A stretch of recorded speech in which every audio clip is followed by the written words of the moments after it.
Hello everyone. So our last topic is corporate blogging. What is blogging? Blogging is powerful tool for communicating company business stories, and in essence, that's what public relations is all about. Communicating the stories of company business in a compelling way that is engages new audience, then build relationships with existing customers and positions in a through a leader in its field. So, defining corporate blogging. Blogs were initially used by companies as an internal collaborative authoring tool. The purpose of these blogs was to streamline internal communication practices and to facilitate incremental collaborative intelligence within the company.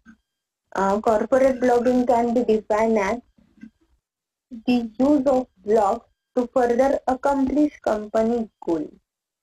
आता ब्लॉगिंगच्या बद्दल जर आपण विचार केला की blogs काय आहेत, तर आपण वेगवेगळ्या सेलिब्रिटींचे ब्लॉग्स वाचतो. मग ते वेगवेगळ्या रिलेटेड असतात किंवा न्यूज ब्लॉग्स असतात, काही ट्रॅव्हलिंग ब्लॉग्स असतात.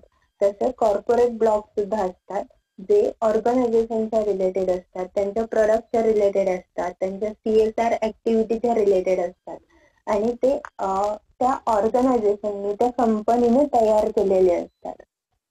तर असे ब्लॉग जे आहेत तर ते ऑफिशियली तयार केले जातात आणि मुळात त्याच्यावर ऑथेंटिक इन्फॉर्मेशन मिळते. म्हणजे आपण बाकीचे रुमर्स स्प्रेड झालेत किंवा न्यूज मीडिया जरी असला तरी काही गोष्टी मिस झाल्यात किंवा त्यांच्या परसेप्शनने त्या बनवल्या जातात. मग त्यापेक्षा ते ऑथेंटिफिकेशन ऑफ न्यूज किंवा डेटा आहे, इन्फॉर्मेशन आहे, तर ते ब्लॉग थ्रू मिळतं त्याच्या ऑर्गनायझेशनच्या. There are types of corporate blog. First one is a product blog.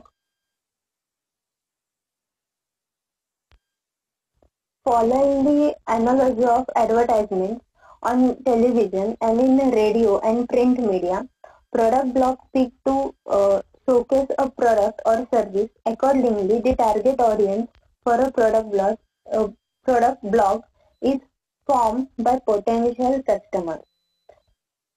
Product blog जे आहेत तर ती प्रोडक्टच्या रिलेटेड इन्फॉर्मेशन किंवा नवीन प्रोडक्ट जर मार्केटमध्ये आले असतील त्या कंपनीचे तर त्याचं रिलेटेड ते ब्लॉग तयार केले जातात. तर ते प्रोडक्ट ब्लॉग म्हणून कन्सिडर करतो आपण. त्याचे काही फीचर्स आहेत. पहिलं आहे no time and space constraint.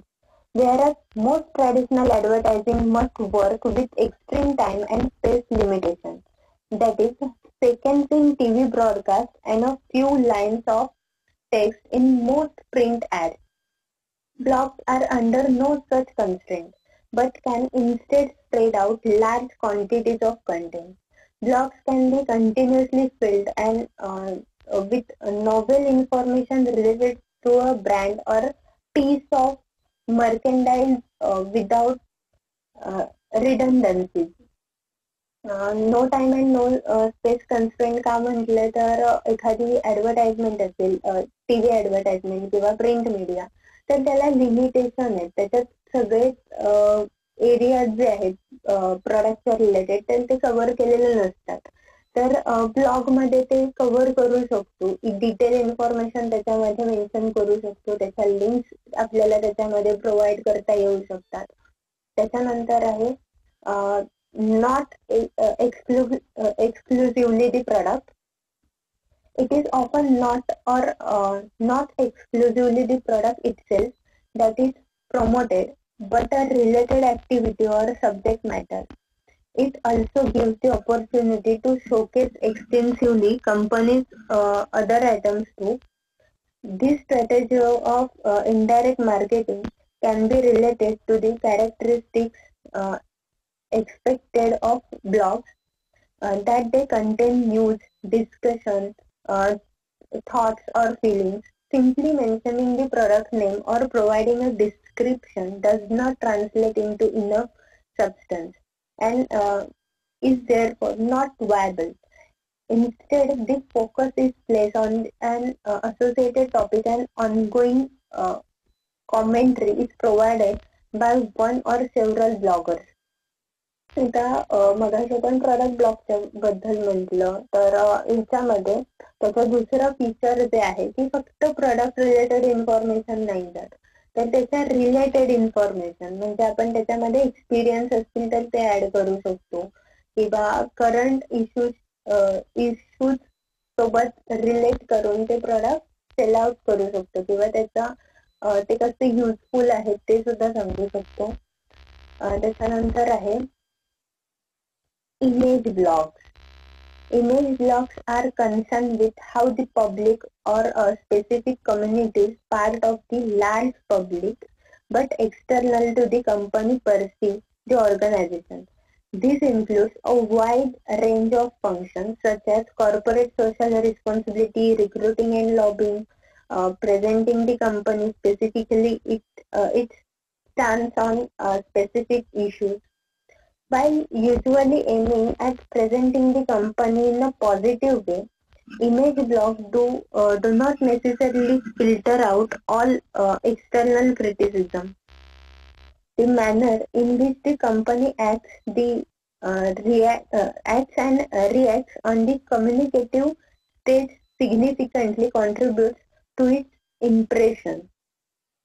आता इमेज ब्लॉग्स जे आहेत तर त्याचं फंक्शन काय असतं तर ऑर्गनायझेशनची इमेज बिल्ड करण्यासाठीचे ब्लॉग्स जे वर्क केले जातात मग त्याच्यामध्ये CSR ऍक्टिव्हिटीज असतात तर त्याच्या रिलेटेड ब्लॉग बनवले जातात. त्याच्यानंतर रिक्रुटिंग आणि लॉबिंग असतं कारण एम्पॉवरमेंट हा सुद्धा खूप इम्पॉर्टंट फॅक्टर आहे. त्याच्यानंतर काही स्पेसिफिक इश्यूज असतात किंवा पॉलिसीज असतात ऑर्गनायझेशनच्या तर त्याच्या रिलेटेड ब्लॉग तयार केले जातात जसं एन्व्हायरमेंटल पॉलिसी असतील किंवा वर्कप्लेस सेफ्टी स्टँडर्ड किंवा एज्युकेशनल पॉलिसीज असतील. मग एन्व्हायरमेंटल पॉलिसीज मध्ये एक्झाम्पल घ्यायचं झालं तर एन्व्हायरमेंटला कुठला हार्म होणार नाही किंवा काही प्रॉब्लेम होणार नाही एन्व्हायरमेंटल इश्यूज होणार नाहीत ह्याची काळजी घेऊन ऑर्गनायझेशन जे आहे तर त्यांचे प्लॅन्स आहेत किंवा ऑर्गनायझेशनल ऍक्टिव्हिटीज आहेत तर त्या केल्या जातात.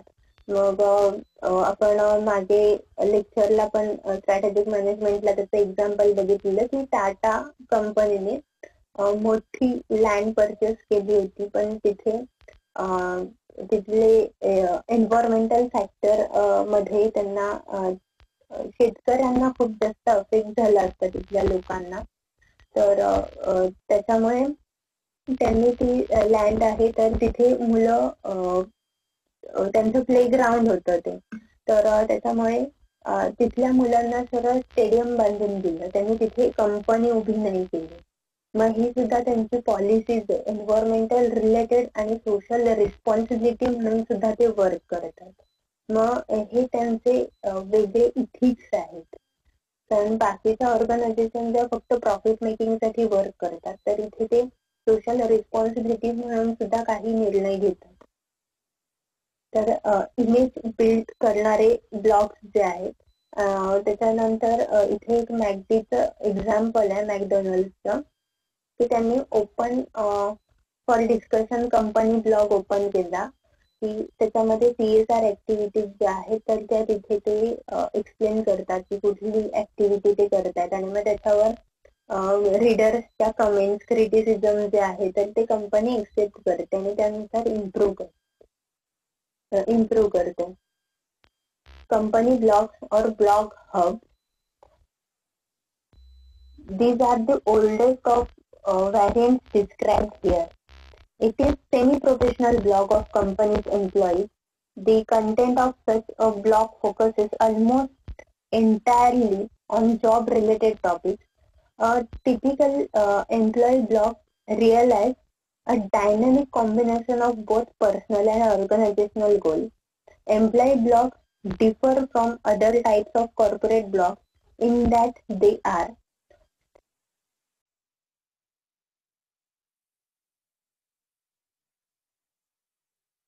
self-initiated and not started as a part of mandated company strategy. This is reflected by the fact that they always have a single author who set the agenda independently of others, while what he or she can cover is restricted by company blogging policies and general legal preliminaries. It is usually not directed in other ways. आता employee blogs किंवा employee hubs जर बघितले तर ते employees साठी तयार केलेले असतात. त्याच्यामध्ये हाय प्रोफेशनलिझम नसतं, सेमी प्रोफेशनल असतात. त्याच्यात एम्प्लॉई रिगार्डिंग ऍक्टिव्हिटीज जे असतात किंवा ऑर्गनायझेशनल आणि पर्सनल ऑब्जेक्टिव्ह जे असतात एम्प्लॉई रिलेटेड, तर ते मेन्शन केले जातात. त्याच्यानंतर executive block. There is a natural pressure on executives to communicate with the public and to give an ongoing account of the company's situation and how they are steering the organization ideally in a successful way. Following could be some reasons. First one, the situation of open multi-city in which public blogs live possess a key difficulty. Different stakeholders group evaluate the same text differently, demanding it in tailored to their informational needs. The more a blog is written with explicit communicative goals in mind, the more likely it is to target a specific audience and sideline others in favor of this group. Corporate blogs in general and executive blogs in particular are highly focused in their communicative intent. A CEO's blog will seek almost exclusively organizational aims. Then positioning, persuading, and motivating are all important activities for senior executives in relation to consumers, staff, investors, and other stakeholders. Executive blogs जे आहेत तर high level management कडून जे communication केलं जातं तर ते खूप जास्त कन्सिडर केलं जातं किंवा त्याला खूप जास्त व्हॅल्यू असते. मग त्याच्यासाठी एक्झिक्युटिव्ह ब्लॉग्स जे आहेत तर ते यूज केले जातात. ऑर्गनायझेशनचे वेगवेगळे जे स्टेक होल्डर्स आहेत तर त्यांच्याशी कम्युनिकेट करण्यासाठी या ब्लॉग्सचा यूज होतो की त्यांना जेणेकरून ऑर्गनायझेशनचं करंट स्टेटस जे आहे तर ते समजू शकेल. नेक्स्ट आहे characteristics of blog. No technical knowledge required. Technical expertise is not needed to write a blog. Pages or articles can be added through a Windows type of interface. There is no need for a web designer to update it as all can be done without professional expertise and that too in double quick time. Then technical नॉलेजची गरज नाही आहे blog तयार करताना की web designer हवाय किंवा बाकी काही गोष्टी हवे तर सिंपल ब्लॉग सुद्धा पोस्ट करता येऊ शकतात. त्याच्यामध्ये काही खूप जास्त नॉलेज असण्याची काही गरज नसते किंवा एक्सपर्टाईजची गरज नसते. त्याच्यानंतर आहे readers can leave comment. A corporate blog has readers who respond to post. Readers जे आहेत किंवा जे इंटरेस्टने ब्लॉग रीड करणारे रीडर्स आहेत तर ते त्यांच्या कमेंट्स ज्या आहेत तर त्या पोस्ट करतात ब्लॉगवर आणि त्याच्यामुळे त्यांचा रिस्पॉन्स काय आहे तर तो अनालाइज करता येऊ शकतो. त्याच्यानंतर automatically organise categories and archives are integral part of a blog and each post is automatically placed correctly according to the section one makes. This gives great organization and structure to a blog, which is perfect for visitor and search engines like and allow one to concentrate on the content. Automatically blogs जे आहेत तर ते organise होतात. म्हणजे नवीन blog जो आहे तर तो पहिला दिसतो, त्याच्यानंतर ओल्डर ब्लॉग्स असतात, त्याच्यानंतर तुमच्या टॉपिक वाईज ते सॉर्ट होत जातात की तुम्ही कुठल्या टॉपिकवर कुठल्या सब्जेक्टवर ब्लॉग तयार केलाय. कारण ब्लॉगचे टायटल जे असतात तर ते हेल्प करतात बायफर्गेट करायला. त्याच्यानंतर search engine magnet with regular post, categorize content and search engine friendly links and addresses. Corporate blogs become ideal place for search engine to find the type of content required. Search engine जे आहे तर ते help करतं की कुठला content, आता आपण काही कीवर्ड्स जे आहेत तर ते सर्च करतो. फॉर एक्झाम्पल आपण रत्नागिरी टाईप केलं तर रत्नागिरी मेन्शन केलेले, टायटल मध्ये मेन्शन केलेले किंवा कंटेंट मध्ये मेन्शन केलेले बरेचसे ब्लॉग्स आपल्या समोर येतील. किंवा BMS जर टाईप केलं तर BMS च्या रिलेटेड ब्लॉग्स जे आहेत तर ते आपल्या समोर ओपन होतील. मग त्याच्यामध्ये एक्झाम रिलेटेड असतील, नोट्स रिलेटेड असतील, BMS कोर्स बद्दलची इन्फॉर्मेशन असू शकते. त्याच्यानंतर instant distribution of information using RSS and pinging blogs can widely distribute companies latest news and information both instantly and automatically to search engines and directories and its readers. RSS म्हणजे really simple syndicate. आपण last topic मध्ये detail मध्ये बघितलंय ते. तर त्याच्या through easily communicate करता येतं क्लायंटशी किंवा जे रीडर्स आहेत त्यांच्याशी. म्हणजे न्यूज जी आहे तर येण्यासाठी त्या साधारण काल घटना घडली असेल तर त्याच्यावर उद्या न्यूज येते. ठीक आहे. तर ब्लॉगचं तसं नसतं. ब्लॉग इन्स्टंट तुम्हाला न्यूज दाखवते.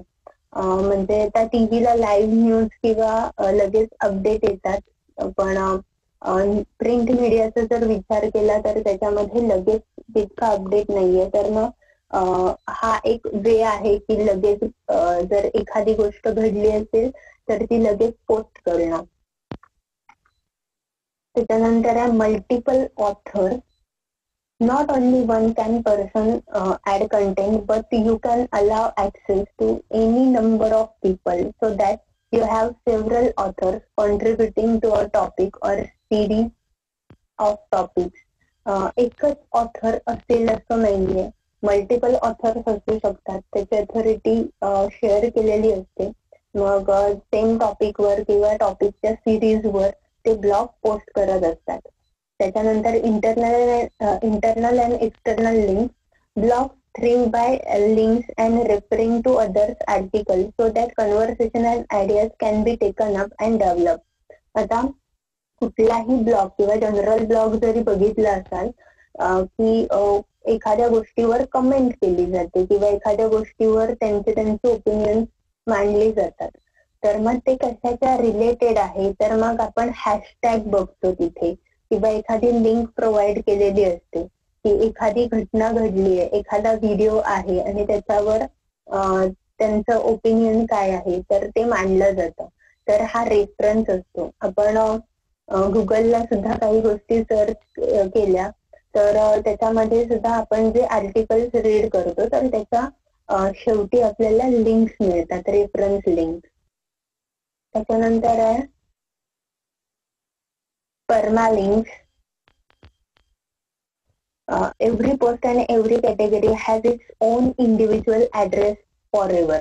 आता ब्लॉगच्या ज्या लिंक असतात तर त्या इंडिव्हिज्युअल ऍड्रेस असतात त्याचे. म्हणजे तुम्ही जितके ब्लॉग तयार कराल तितका प्रत्येकाचा ऍड्रेस जो आहे, लिंक जी आहे तर ती डिफरंट असते. तर त्याच्यामुळे ते रेफर करायला खूप जास्त सोपे जातात. त्याच्यानंतर आहे role of corporate blogs in public relations. First one, media relation and coverage. Due to the opinion-driven and social nature of the blogosphere, it is been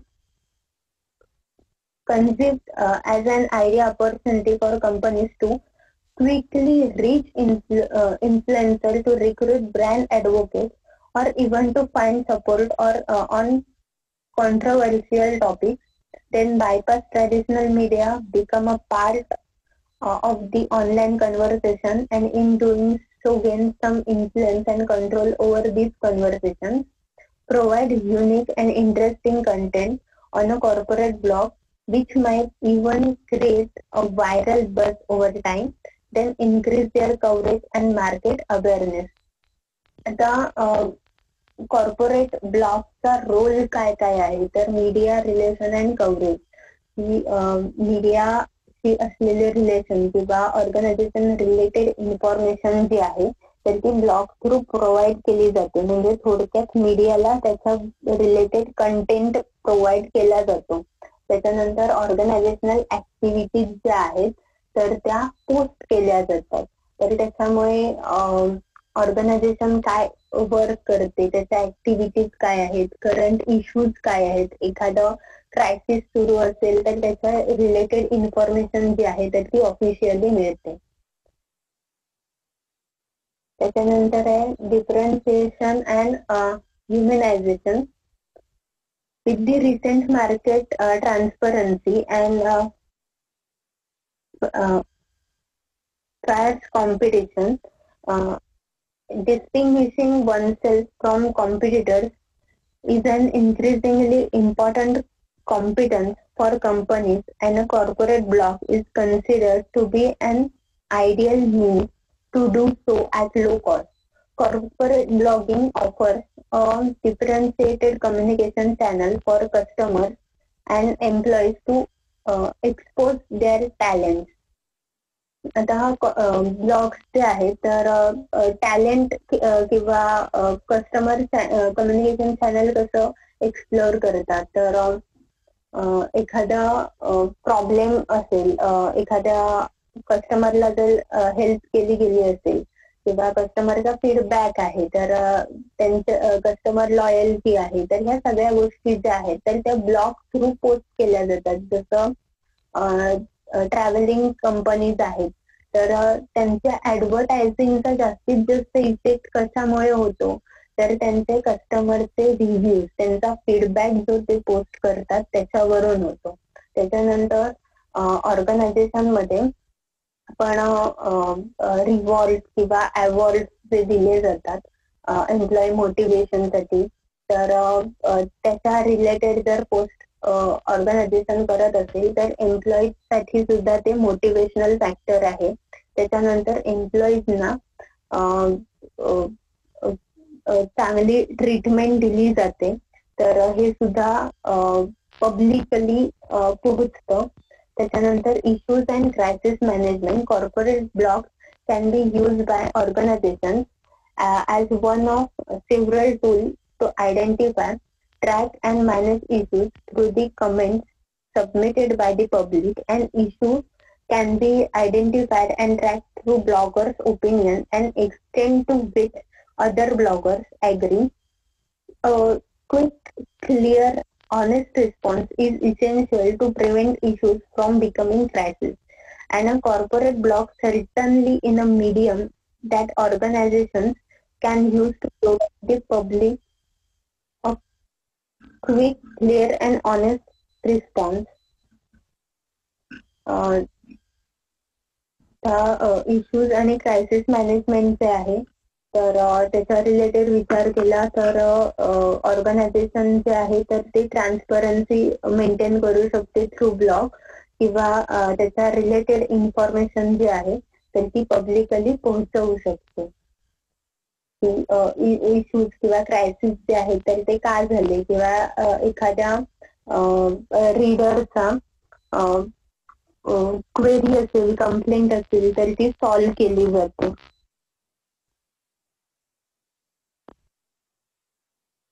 next point is environmental scanning.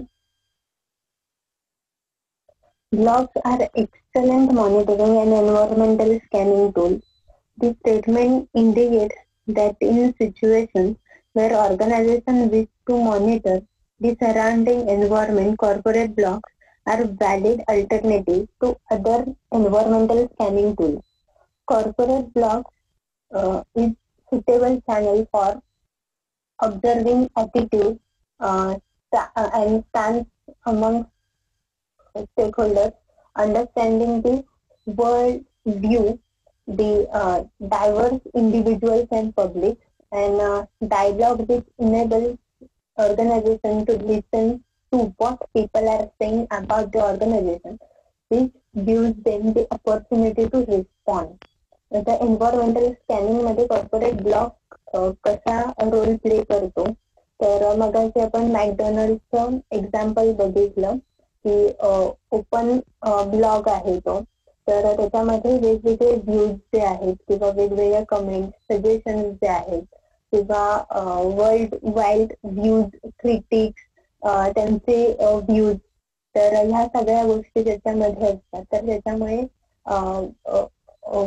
Recent market trend, world wide business activities, त्याच्यानंतर communication tool, expectations of customer, तर हे सगळं analyse करणं easy होऊन जातं.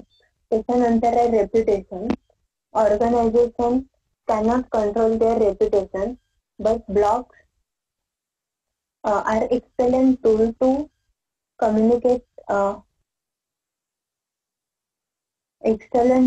communicate accomplishment and to build relationships with stakeholders and thereby indicate the be able to influence the reputation in positive direction. It is not synonymous with good reputation and should not be perceived as a way to control a reputation, but rather as previously stated, a way to influence the reputation. Reputation build करण्यासाठी corporate blogs जे आहेत तर तो important role play करतात. कारण जितक्या blogs किंवा activities ज्या आहेत तर त्याच्यामुळे कॉर्पोरेटच्या वर्क बद्दलची ट्रान्सपरन्सी, त्यांच्याबद्दलचा ट्रस्ट जो आहे तर तो बिल्ड होत जातो. त्याच्यानंतर आहे making a business blog. whether it is large corporate organization or an independent consultant or small business, as one starts working on a blog, there are number of elements that one should be looking. While the exact requirements will differ according to how one intends to use the blog, there are certain features. They are: first one is the block plan of approach. त्याच्यामध्ये सब points आहेत. First, focal point. Since the block fair offers new opportunities for niche markets, a specific topic may successfully be sustained in block fair. On the other hand, being too specific may also result in too few visitors. It is therefore very important to choose the right distinctive topic. इतर topics जे आहेत तर ते खूप डिस्टिंक्टिव्ह, different किंवा specific असायला पाहिजेत. त्याच्यानंतर audience, by analysing ongoing discussion on topic, express sentiments, application voice, etc. The company should try to identify their blog audience as clearly as possible. Audience कोण असणार आहे तर अकॉर्डिंगली ब्लॉग जे आहेत तर ते तयार करायला पाहिजेत. ब्लॉग तयार करण्यामध्ये हेल्प होईल. त्याच्यानंतर गोल. ब्लॉगिंग सर्व very specific company goals. For example, these goals may be include enhancing customer relation, customer insights, driving purchase intent, etc. Then ethics. If a company engages the blogosphere, it is important to be aware of the do's and don'ts. Otherwise, the company might elicit a negative response. Blog share करताना, blog post करताना काही ethics किंवा norms जे आहेत तर ते set केले पाहिजेत, कारण त्याच्यातून निगेटिव्ह इम्पॅक्ट सुद्धा होऊ शकतो किंवा कंपनीचं रेप्युटेशन सुद्धा अफेक्ट होऊ शकतं वन सिंगल वर्ल्डमुळे किंवा एखाद्या ब्लॉगमुळे. त्याच्यानंतर आहे blog design. The design of corporate blogs should differ just a little from the conversational website. बाकीचे जे जनरल ब्लॉग असतात तर त्यांच्यापेक्षा थोडासा वेगळा असला पाहिजे, कारण आपण बिझनेस ब्लॉग ओपन करतो.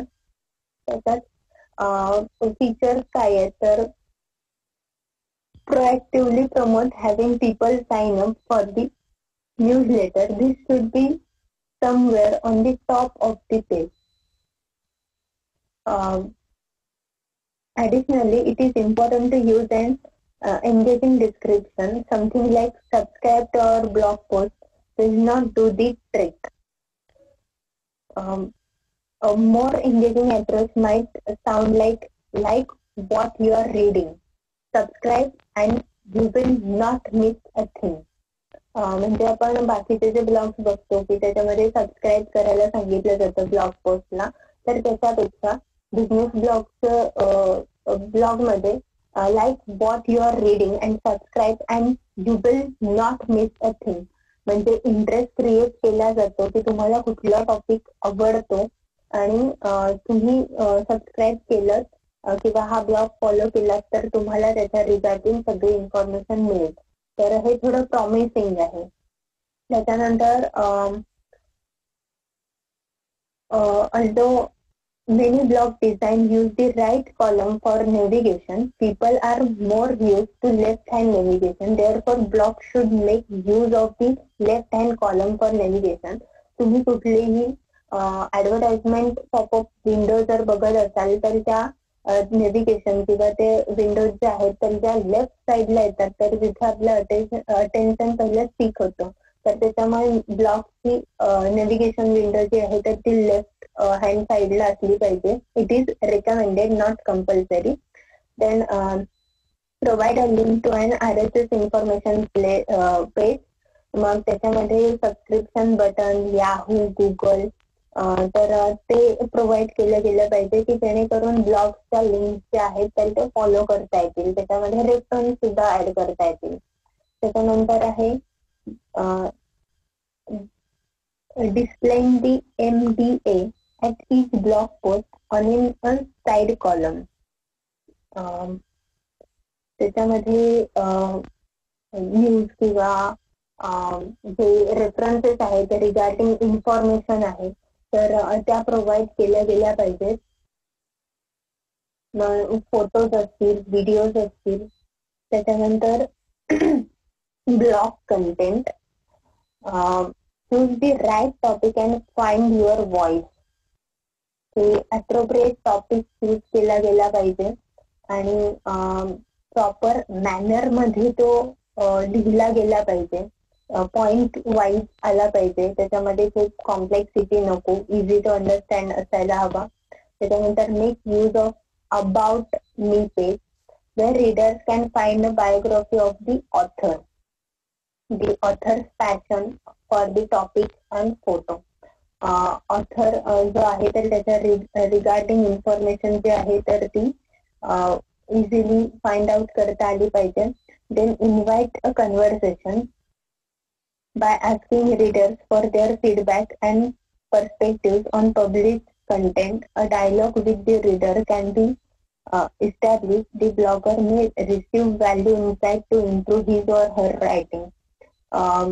फीडबॅक किंवा रिस्पॉन्स जर मागितला असेल तर ते खूप चांगलं होईल की जेणेकरून सजेशन किंवा इम्प्रुव्हमेंट एरिया जो आहे तर तो आपल्याला आयडेंटिफाय करता येईल. Then do not make blog post too long. खूप मोठा ब्लॉग पोस्ट कधीही पोस्ट करायचा नाही. त्याच्यानंतर ऑलवेज लीव्ह अ रेफरन्स. जे रेफरन्सेस आहेत अगदी कुठला फोटो जरी घेतला असेल गुगल वरून किंवा एखाद्या साईट वरून तरी त्याचा रेफरन्स जो आहे तर तो मेन्शन केला गेला पाहिजे. त्याचे क्रेडिट त्याला दिले गेले पाहिजेत. त्याच्यानंतर आहे blog post with lots off white space. That is snappy subheads, bullet points, short paragraphs, and a mix of text, images, and videos. ह्या गोष्टी जर त्याच्यामध्ये ऍड केल्या असतील तर रीडर्स जे आहेत तर ते इंटरेस्टली ब्लॉग रीड करतात. आता तुम्ही जर फेसबुक जरी बघत असाल तर नुसतं रिटर्न फॉर्मॅट असेल तर तुम्ही तो रीड करत बसत नाही, पण मग त्याच्यामध्ये व्हिडिओ किंवा एखादी इमेज असेल किंवा एखादा मीम असेल तर तुम्ही त्याच्यात इंटरेस्ट घेऊन, कारण तुम्हाला त्याचा रेफरन्स सापडतो की कंटेंट कसा रिगार्डेड आहे आणि मग तुम्ही ते इंटरेस्टने रीड करता. त्याच्यानंतरचा पॉइंट आहे युजिंग पॉप्युलर कीवर्ड, म्हणजे मग त्याच्यामध्ये म्हणी किंवा वाक्प्रचार जे आहेत म्हणजे फ्रेजेस ज्या आहेत तरी त्या यूज केल्या तर पटकन अटेन्शन जे आहे तर ते फिक्स केलं जातं की कशाच्या रिलेटेड ही न्यूज आहे किंवा याच्यामध्ये काय आहे. Then try to block frequently, त्याच्यामध्ये कन्सिस्टन्सी असायला पाहिजे. म्हणजे अगदी वीक मधून 2 ते 3 ब्लॉगिंग किंवा महिन्यातून ऍटलिस्ट 10 किंवा 15 ब्लॉग पोस्ट झाले पाहिजेत, अशी काहीतरी सिस्टीम जी आहे तर ती इम्प्लिमेंट केली पाहिजे.